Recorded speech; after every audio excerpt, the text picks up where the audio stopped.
are from the inspiration and guidance of Srila Prabhupada, who has so mercifully given us these teachings in a recorded form for our benefit, and so that we can all move forward in our journey of spiritual life very swiftly. Right? So let us offer our gratitude to Prabhupada for his wonderful contribution. So in February 1973, Srila Prabhupada was invited to speak at an art gallery in Auckland, New Zealand. There, he invited his listeners to contemplate the works of the supreme artist, Lord Krishna. Right? So, Prabhupada is in New Zealand in 1973, February. You can say almost 52 years ago. We are also in February now. So, he was invited to that art gallery to speak. So, Prabhupada very nicely explained from the Vedic perspective about the different types of art what we have in the material world. He said, the supreme artist is Krishna. The rose is created out of the energies of Supreme Lord. But these energies are so subtle and so artistic that a nice flower can bloom overnight. So Krishna is the greatest artist. By Krishna's artistic sense, aesthetic sense, we can see wonderful creations around us, which are so beautiful. Right? We just want to imitate that in the form of painting or whatever it is, in form of art of singing or dance, that way. So let's get into details. Prabhupada first says, supreme artist doesn't do anything personally. Very important revelation. So, as usual, Prabhupada is very gentlemanly, and he's addressing the August gathering there. Ladies and gentlemen, I thank you very much for coming here and giving us a chance to speak about the supreme artist. Right? This was the topic, actually, Prabhupada is addressing the gathering there. The Vedas describe how great an artist Krishna is. Natasya karyam karanam cha vidyate, natat samaschabhidikascha drishyate. The beauty of Prabhupada's way of preaching was that he is not like stereotyped with regard to, I'm only going to speak to some class of people who are inclined to listen to me with regard to Vedanta or Bhagavad Gita, Bhagavata. No. Prabhupada could connect any current situation and very obvious, say, subject matter with present subject matter with Vedic understanding. Because Prabhupada's whole way of preaching was, everything is Krishna's. And everything belongs to Krishna. Everything is coming from Krishna. So all of them are different manifestations only. So Prabhupada was trying to see that everything is connected to Krishna again in its original form, original shape. That was Prabhupada's whole effort. So that people understand the different things what we see in the material world have no independent existence. Krishna says in Bhagavad Gita, Maya tatam idam sarvam jagad avyakta murtina matsthani sarva bhutani. He says every living entity is situated in my energy. Right? It's like when there is now it is morning, sunshine is brightly seen everywhere. So it looks like there is no place on this earth that there is no sunshine, all pervading. Likewise, Krishna's energy is all pervading. And what is sun? Sun is only one of the planets which is considered to be the eye of Krishna. So, and sun is moving in its orbit based on the order of Krishna. This is how Prabhupada explained to us. So anything in the material world has a connection with Krishna. So Prabhupada is telling Krishna is the supreme artist. So basically why I was trying to quote this particular aspect of Prabhupada's personality is that Prabhupada was not very stereotyped or very specific that no, only this way I have to go, this way we have to go, this way we have to understand. No. Everything is Krishna's. So he's gone to the art gallery and there the subject was about the supreme artist. And Prabhupada is very nicely connecting. Actually, supreme artist is Krishna. And the wonderful artist in the material world. How it is so, Prabhupada is explaining to the Vedic literatures and he's telling making a Vedic statement here. Natasya karyam karanam cha vidyate, natat samascha bhidikascha drishyate. Hmm? Nobody can be found who is greater than the Supreme Personality of Godhead or equal to Him. And although He is the greatest artist, He doesn't have to do anything personally. Very wonderful revelation. Right? Krishna's position is what? Nobody is equal to Him or greater than Him. Natat samascha bhidikascha drishyate. And he is such a wonderful personality, such a great artist, that he doesn't have to do anything personally. Everything is done automatically by his energies. You see. So Krishna's position is nobody is equal or greater than God. No one can excel God in any capacity. Right? God is called Asama Urdhva. It is a very important principle we have to understand. Nobody can be equal to him or nobody can be greater than him. Just like nowadays, there are some so-called spiritualists or so-called philosophers who say, we are also God, but right now we are covered by some material energy. Once we get liberated, we become like God, or we become God. We merge with God. The wrong understanding. Our position is always to be subordinate. Right? Our position is to be always subservient. Because our natural situation is to be very small, infinitesimal. That is our situation actually. So, without understanding the proper constitutional situation of ours, if we start simply equating ourselves with God, that is absurd. It is mad, insane. It's like Krishna says in Bhagavad Gita, I am controlling this whole material manifestation, this whole material world's creation, maintenance, destruction is happening under my order, my will. Can you say that? No, I cannot say that. I'm not even able to control myself, not even able to control my house, my family. I have so many limitations, and I want to tell myself as God. It's totally absurd. So, like this, we have to understand that Krishna's position is that he is the greatest personality. Nobody is equal to him. Nobody is greater than him. Prabhupada says very nicely in the Bhagavatam purport. No one can excel God in any capacity, and therefore, no one can be equal to or greater than him, nor can anyone attain the stage of equality with God by any kind of endeavor. Somebody may say, oh, now I'll do something, some austerity, some tapas, some sort of a meditation, I'll become God. That's what presently people are being told. Oh, you meditate, you do tapasya, you become God. Totally nonsense. So in this world, every one of us knows somebody is lesser than us, somebody equal to us, and somebody greater than us. That is our experience. Right? It is our experience in the material world. However great you may be, you will find somebody equal to you or somebody greater than you. Material world is what we are experiencing. Oh, I may think I'm very great, I'm very big. But definitely you'll find somebody who is much better than you. We always have this mood of competition and comparison in the material world. But as far as the Supreme Personality of Godhead is concerned, great sages have concluded by research and experiment that nobody is equal to him or greater than him.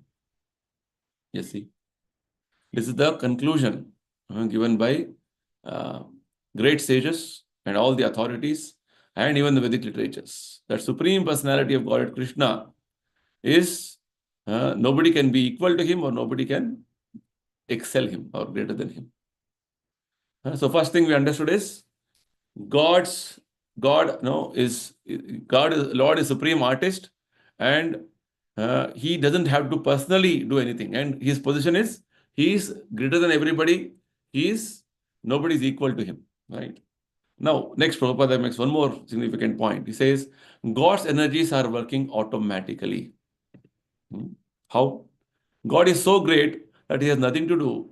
He no duties he must perform. Na tasya karyam karanam cha vidyate. In our case, we have to do things. We have to perform things. With regard to Krishna, Krishna's greatness is so, when you say God is great, not simply we are making a statement. It means actually. What does it mean? It means that he doesn't have to do things personally. He has so many energies which will function for him. Hmm? Why? Why? Because parasya shakti vividhaiva shruyate. His energies are multifarious and they are working automatically according to his desire. Just by his desire, I want to create this material world. Ichha, bas, creation happens. In our case, if you say, I want a masala dosa now, it will come automatically? No.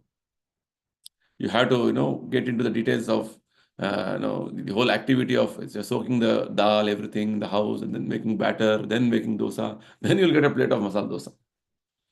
Of course, nowadays you have to at least call some quick delivery, like Zomato or something, so they can deliver you masala dosa. At least it'll take some time, half an hour. So like this, it's not easy in our case. You have to do some activity. Whereas with Krishna, it is not so. His energies he has multifarious energies. They are working so automatically, just he desires and things are present. Swabhaviki jnana bala kriya cha. Prabhupada explains this aspect very nicely. He says, suppose you're an artist. To paint a picture of a very nice rose, you have to take your brush, mix your colors on the plate, and tax your brain to make the picture beautiful. It's our experience. Some nice painting you have to do, say a rose picture, a nice rose flower picture. Then you have to put a lot of efforts. Paint, brush, then the canvas. On that you have to, and you have a real flower in front of you. Then seeing that you have to paint it. Whereas if you go to any rose garden, you can see not only one rose, but thousands of roses blooming. And all are so beautiful, so perfectly made. Right? They have been very artistically painted by nature. Right? Sometimes you see so wonderful rose flowers, different colors. So, attractive. Looks like somebody has artistically done this. So now next Prabhupada comes to the point of telling, because generally we say, oh, by nature. Nature is so beautiful, nature is so beautiful. What is this nature? Prabhupada explains further. But we should go deeper into the matter. What is nature? Nature is a working instrument, that's all, an energy. So nature is one of the energies of Krishna only. You can say, oh, brush painted. No, brush is one instrument. The person held the brush and he painted. So without some energy working, how could the rose bloom so beautifully from the bud? Right? Things will not happen automatically, no. That's what Prabhupada wants to tell us. Nothing happens automatically. Nature is not working automatically. There is a person behind this nature. There must be some energy working, and that energy is Krishna's energy. Very important. This is exactly what Krishna says in Bhagavad Gita. Maya dhyakshena prakriti suyate sacharacharam. I am directing, conducting this whole material nature. Material nature is the energy of Krishna. She is working based on the orders of Krishna. She is completely directed by Krishna. That is how nature is working. Nature is not working automatically. Just like we say, sun is rising every day. Seasons are changing. Seasonal changes comes different types of fruits, vegetables. They are not automatic. They are all being directed, guided by Krishna. Bhagavata says that the wind is blowing out of fear of Krishna. Just like in office, the employees are working because, oh, our boss is watching us. If we don't work, we'll not get our salary. We may be thrown out of the job. Like that, the different various happenings in the material world. Wind blowing, sun rising, sun setting, seasons changing. Like this, various other cosmic activities happening is all directed and guided by Krishna. That's the understanding. So, in that way, Prabhupada is trying to tell us that the energy, what is working is Krishna's energy. Maya is what? Maya is not independent. Maya is Krishna's energy. But it acts so subtly and so swiftly that we cannot understand how it is working. Swabhaviki jnana bala kriya cha. Jnana bala kriya. Very important. For any activity you do, kriya you do, there is jnana, proper understanding, and there is some strength required to do that activity. So everything is happening so swiftly, so wonderfully, so subtly that you cannot understand how it is working. It looks like automatic. So Prabhupada says nature is not working automatically. Uh, the material energies seem to be working automatically, but actually there is a brain behind them. When you paint a picture, everyone can see that you are working. Similarly, the painting of the actual rose is also worked out by several energies. Very wonderful logic. Right?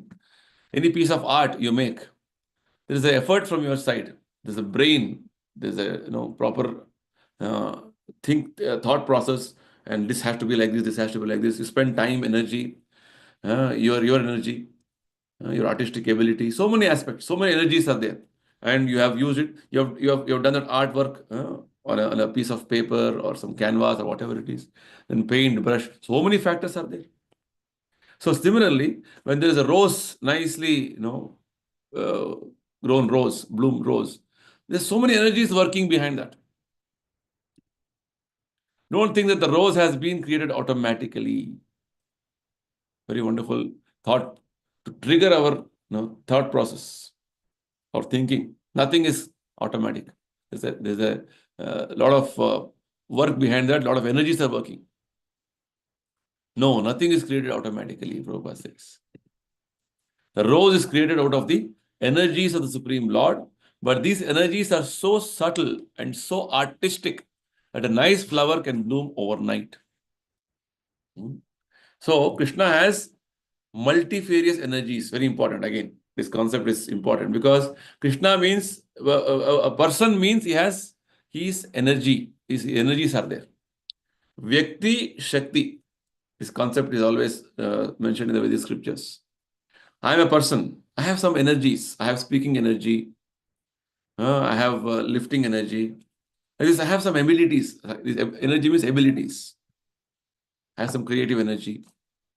So, Vyakti means he has Shaktis. A person means he has energies. So, Krishna is that Supreme Personality who has unlimited energies. He's called as omnipotent. Omnipotent means he has unlimited energies and is very powerful. I may have energy to lift, say, 5 kilos or 10 kilos. But Krishna's energy is how much? His power energy is he can lift a Govardhana hill on a little finger, left hand little finger. I cannot lift 10 kilos. If I start lifting 10 kilos for 5 minutes, my hand starts paining. Krishna lifted Govardhana hill for 7 days continuously without any fatigue. That is God. You see. So when you come to Lord Krishna, his energies are unlimited. Every aspect of Krishna is unlimited. His beauty is unlimited. His power is unlimited. His wealth is unlimited. His knowledge is unlimited. In our case, we are a small parcel. We have a limitation of these various aspects of Krishna in a very minute way. Right? So we have to understand this position of ours. We cannot be equal to God. Right? We are always subordinate to God. So here, Prabhupada very nicely explains that there are so many energies of Krishna working so wonderfully. And these energies are so artistically making the whole appearance in the material world so beautiful, so pleasant, so charming, that things looks as though it is working automatically. So Prabhupada explains, Krishna is the greatest artist. Nowadays, in the electronic age, a scientist just pushes a button and his machine works so perfectly. The modern gadgets with so many new innovations, one button pushing, so many activities happen. Right? You send a message from here, message will all the way go to some foreign country, some thousands of miles away. Oh, technology is so advanced. Now at least people can speak from here to a distant place anywhere in the world. Earlier technology was not so developed. So it means we are all advancing in science technology. Or an airplane pilot simply pushes a button and a huge machine, just like a small city, flies in the sky. Just see, it's all very, very much astonishing for a common man. Flight. In the flight, you're able to move around, you can eat, you can talk, you can do activities like how you do on the ground. It's a huge machine, like a small city is flying in the sky with one push of a button with a pilot. So, if it is possible for the ordinary men of this world to work so wonderfully, simply by pushing some buttons, how much greater must be God's ability to work? Again, Prabhupada is drawing a wonderful logic.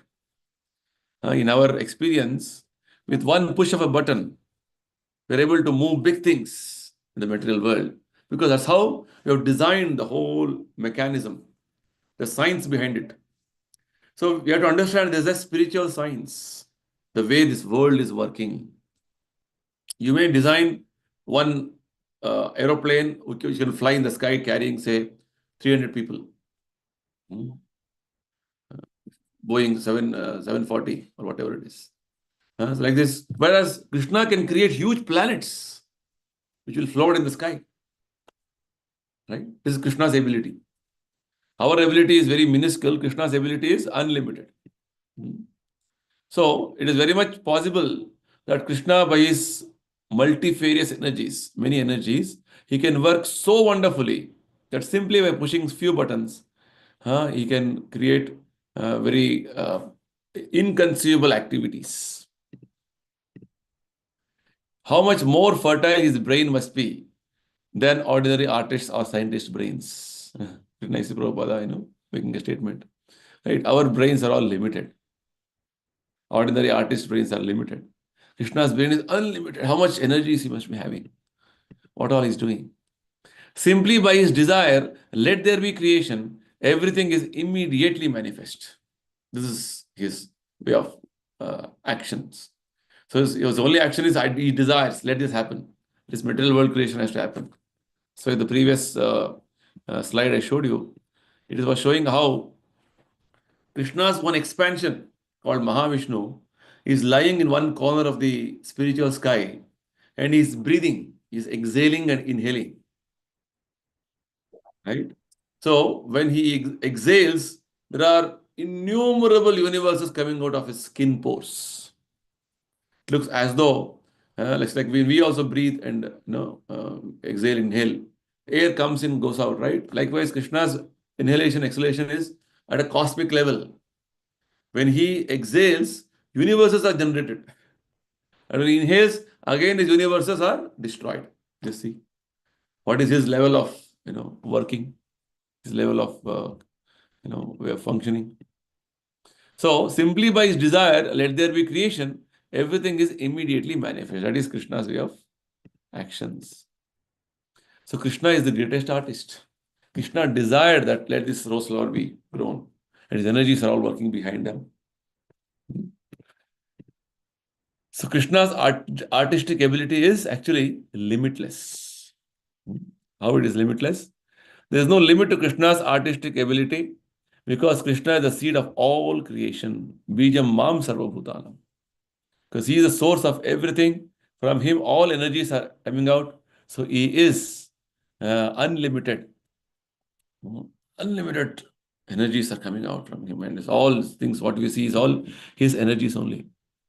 So, and there is no limit to these energies and his ability to create anything. You have all seen a banyan tree. Prabhupada gives an example now. You have all seen a banyan tree. It grows from a small seed, right? This small seed has so much potency that if you sow it in a fertile place and water it, one day it will become a big banyan tree. Correct? That's what our experience is. Any seed you put, which is going to become a tree in the future, that seed you put it, it will grow into a big tree later on. Now, what are the potencies? What are the artistic and scientific arrangements within that small seed that allow it to grow into a big banyan tree? So there are many latent energies within that seed. There is some programming. There is some particular type of say configuration in that seed. Just all the required information How, when it is given a proper opportunity in a proper situation of fertile land and proper watering, it will further grow and become a big seed. A small seed can become a huge tree. Right? So Prabhupada says, what are those energies? What are those artistic and scientific arrangements within the seed? Who has made that? We didn't make.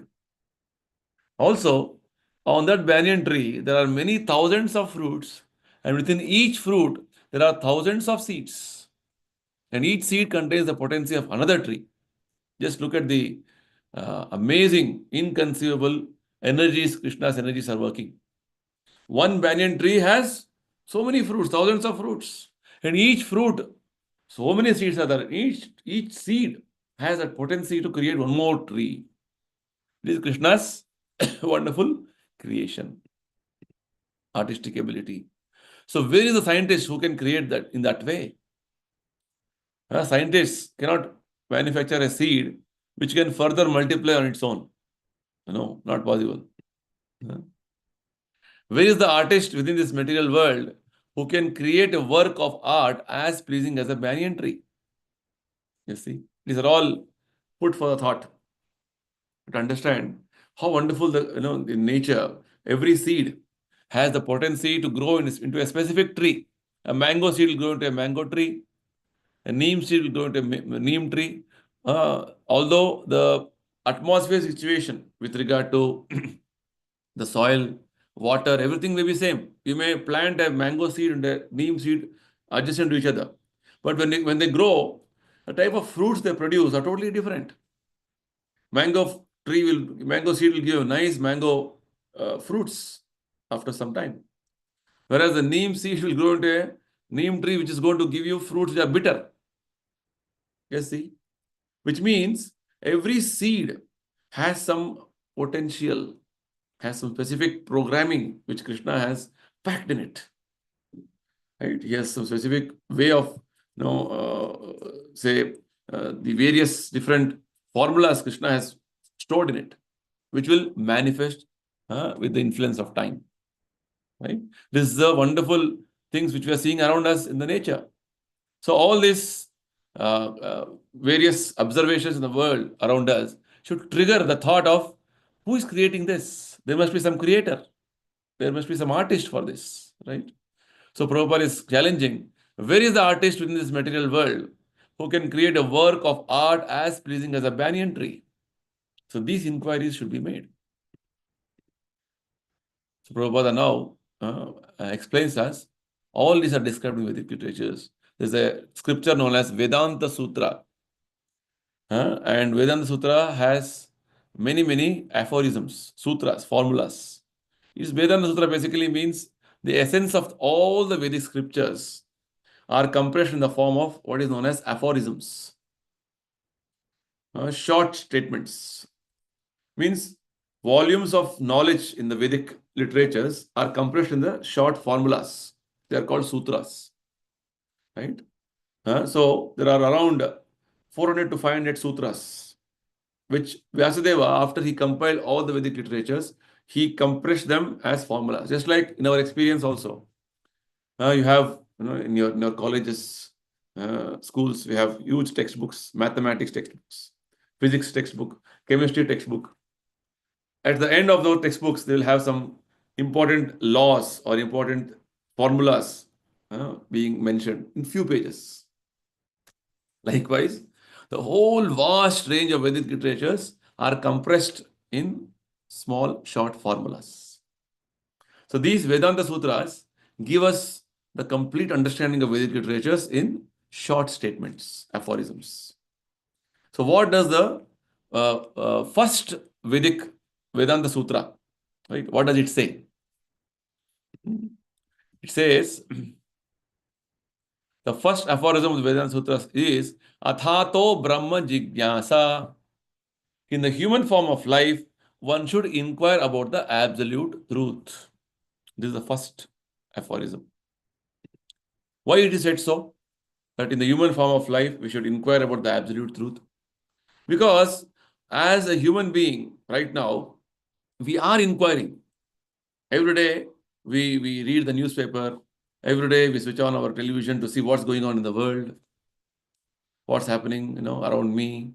When is the next election? When is the next, uh, you know, uh, business opportunity? Always we are looking for.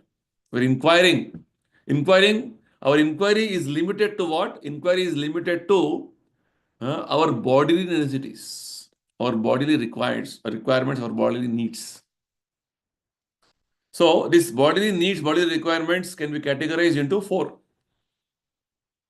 How I can get proper eating, nice eating. How I can sleep, how I can enjoy my senses, and how I can protect myself or defend myself from different problems which may come up in the future. So they are called Ahara, Nidra, Bhaya, Maithunam Cha. So these four bodily necessities, bodily demands, are being met without any difficulty by every entity, not only humans.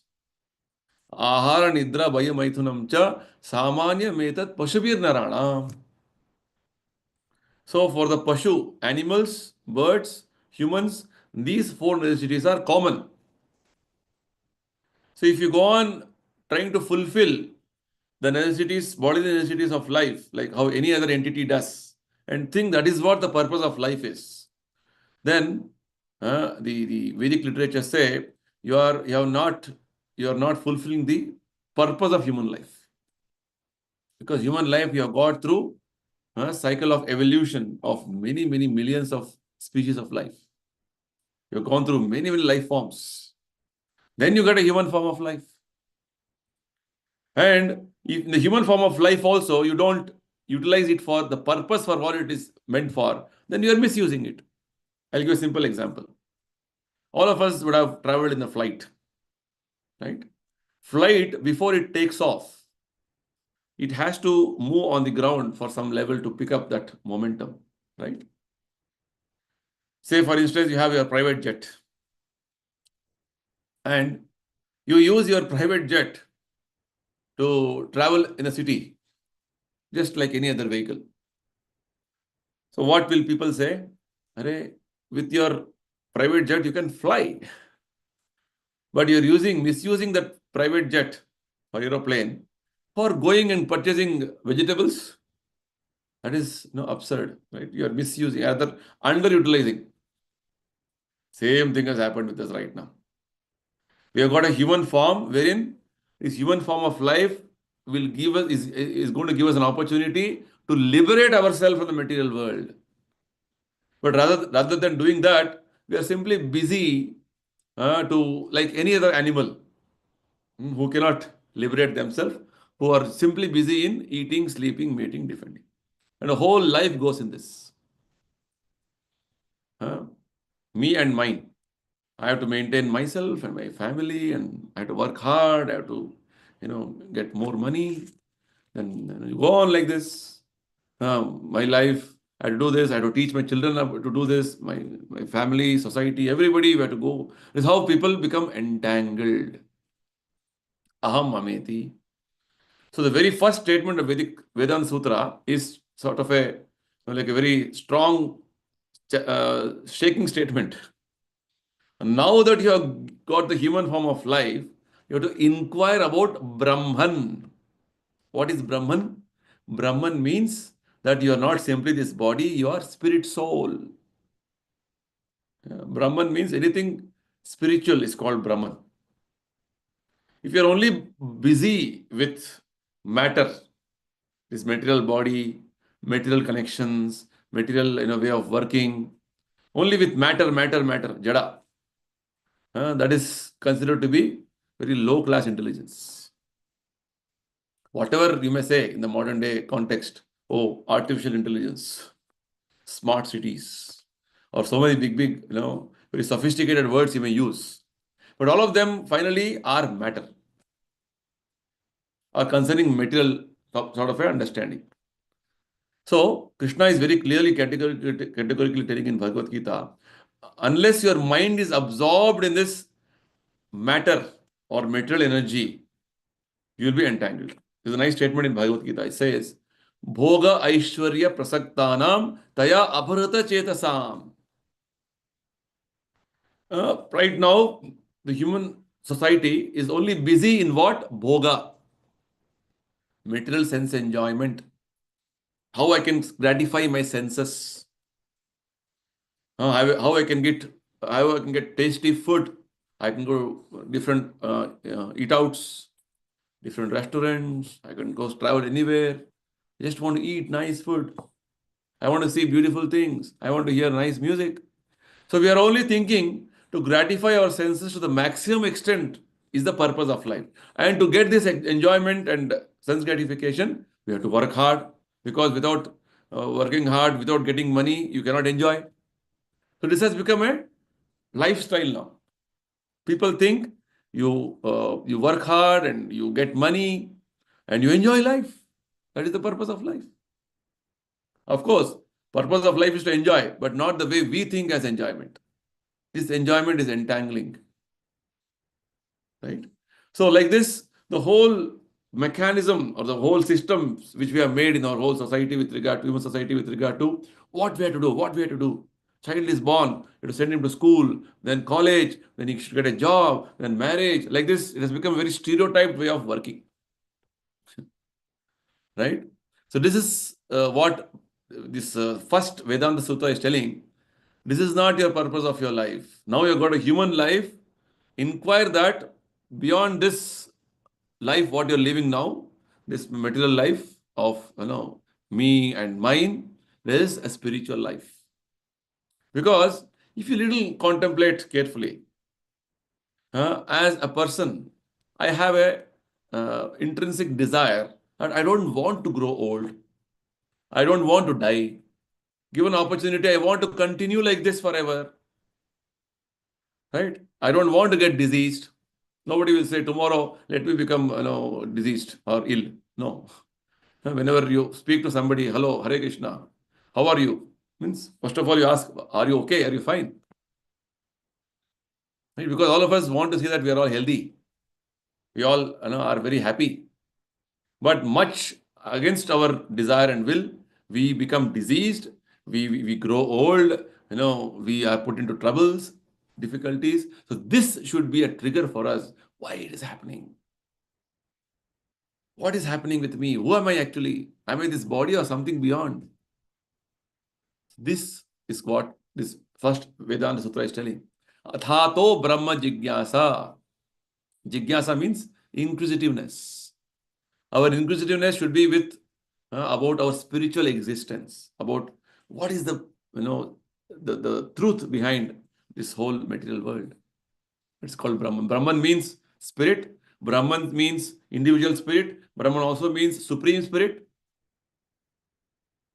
Right? What is this? Like Prabhupada gave the example. That seed, banyan seed. How many potencies are there in that? It has a potency to grow into a huge banyan tree and produce again millions of seeds with that much potency, or again to have potency of every seed having a potency to again grow into a big banyan tree. How this? Who has put these potencies? What is this nature working around us? Who is controlling this nature? It is called Brahma Jigyasa. So unless this awakening has come in our consciousness, the Vedic scriptures say you have not even come to human platform. You may have a human body with 2 hands, 2 legs. No, Prabhupada says we are simply polished animals, that's all. Maybe animals are doing or fulfilling the necessities of life in a gross way. We are trying to do it in a very polished way. What is the difference? No difference. Right? So polished animal civilization, Prabhupada used to say. So we have to come to this understanding that this life is what I'm thinking is this life as simply matter, body is nothing. Is not the fact, is not the truth. So this sense has to come. That's what Prabhupada is telling, that athato brahma jignasa means now that I have got the human form of life, one should inquire about Brahman, about the absolute truth. One should carefully study these questions. Right? We should be very anxious. I'm not getting answers for them. Why? We should get the answers for them. Right? You cannot manufacture a machine that automatically grows into a big banyan tree. Right? We don't have any experience of that. There's only Lord's arrangement in the material world. So, don't you think there must be a big artistic brain, a great scientific brain behind nature? This should be the way of thinking. Right? If you simply say nature is working, that is not a sufficient explanation, because nowadays, when children in the school or in home, they ask questions to teachers or parents, parents don't have answers. Right? Why? What is the sky? Nature. Why the stars are shining? Nature. Why summer, winter? Nature. What is nature then? Nature, nature. They don't have answer. What is nature? Very vague understanding or zero understanding. So we have inquisitiveness. We do ask questions, but because we don't get answers, these very questioning ability is slowly diminishing, or it will die. Prabhupada gives a nice example in his own life story. So Prabhupada, when he was a householder, Krishnsa in Kolkata, he was having his 3-year-old son traveling with him in the city. And in Kolkata at that time, I think even now there's a tram cars, right? Small trains going in the city. So one such occasion, Prabhupada was traveling in a tram car with his son. His son asked Prabhupada, because there was a marriage party, which is already also traveling in the same tram car. Prabhupada asked, what is this? Sorry, his son asked, what is this? Prabhupada said, explain to his son, because children are very inquisitive. It is a marriage party, it is a bridegroom party, and like this, Prabhupada was explaining. So this son became more inquisitive. So, marriage, what is marriage? Prabhupada explained everything. Okay. Then this small kid started asking further, Father, are you married? When this question was made, the whole audience there were all traveling together, they all burst into laughter. See the level of inquisitiveness the child has. You want to understand, you want to know things. But the same level of inquisitiveness which we have when we are kids, it will all slowly wane, die down as we grow forward. We take things for granted around us. We don't we don't question. We don't have that questioning ability anymore. Burning within us, because we become dull. Basically, we become dull. As Bhagavatam says, Manda Sumanda Matayo. We become so dull. Materially also we become dull. Spiritually, completely dull. So this inquisitiveness is there as a human, but somehow because of one is because we are not getting a very satisfactory answers, convincing, reasonable, logical answers. All this inquisitiveness within us dies down. And like this, we go on in our life like any other animal in the material world. So this type of a life is condemned in the Vedic civilization. Right? So we have to be inquisitive. We have to get to the truth of things. Right? That's what Prabhupada is saying to tell us here very nicely. That if you simply say nature is working, that is not a very satisfactory explanation or a sufficient explanation. We have to get into the roots. So we'll continue this discussion because there's further next part of this lecture, which we will discuss in the next session. So the conclusion of today's discussion is that there is a supreme artist, Krishna, in this whole cosmic creation, who by his unlimited, inconceivable, wonderful energies is working so swiftly, so subtly, so amazingly that we cannot see that. And because we cannot see, we don't inquire things, how things are happening, and we just take things for granted. It is again causing us to continue our existence in the material world. Actually, when you inquire, try to get answers and align our thought process accordingly, then it will improve our functioning in the material world, the proper knowledge, proper understanding. If you're always living our life in ignorance, very nice example recently I heard. Many of you would have heard this. In Kerala, they tie these elephant babies, no, to a rope in one when they are, because they are little naughty, and so that they are the mothers are kept separate and for in a day for some time. So like this elephant grows, even when it is growing, they tie the same rope, same chain in the elephant's leg. But as it grows, that elephant is becoming more stronger and more powerful. But because that elephant is conditioned from its very childhood, oh, I am tired, I cannot move, I cannot move. That conditioning makes it feel, even though it is much grown up elephant, with one kick that rope or whatever chain will break away. But it is in conditioned way thinking, oh, I am bound, I am bound, I am bound. This is what happens to us. Because we are conditioned in a particular way. Oh, this is how world is. We have to die one day. We have to grow old. We have to become diseased. This conditioning. But Krishna says in Bhagavad Gita, we are not going to die. We are not going to take birth. Na jayate, na mriyate. It's a revelation. Oh, really? So this awakening will happen. Right? So this inquiry or the inquisitiveness in mind should constantly be there.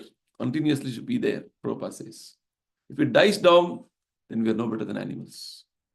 And only simply is inquiring about when I'll get my breakfast, when I'll get my food, when I'll get my senses to be enjoyed. That is very, very low level of consciousness. We have to rise above. We have to elevate our consciousness. That's the message which Prabhupada gave in this lecture, first portion. Right? We'll try to understand it. The next second portion, we'll try to conclude this whole topic. Okay, so we'll close here. We'll conclude here. Anybody has anything to ask, discuss? Okay, fine. So thank you, everybody. Hare Krishna. Hare Krishna, Prabhuji. Hare Krishna. Hare Krishna, Prabhu.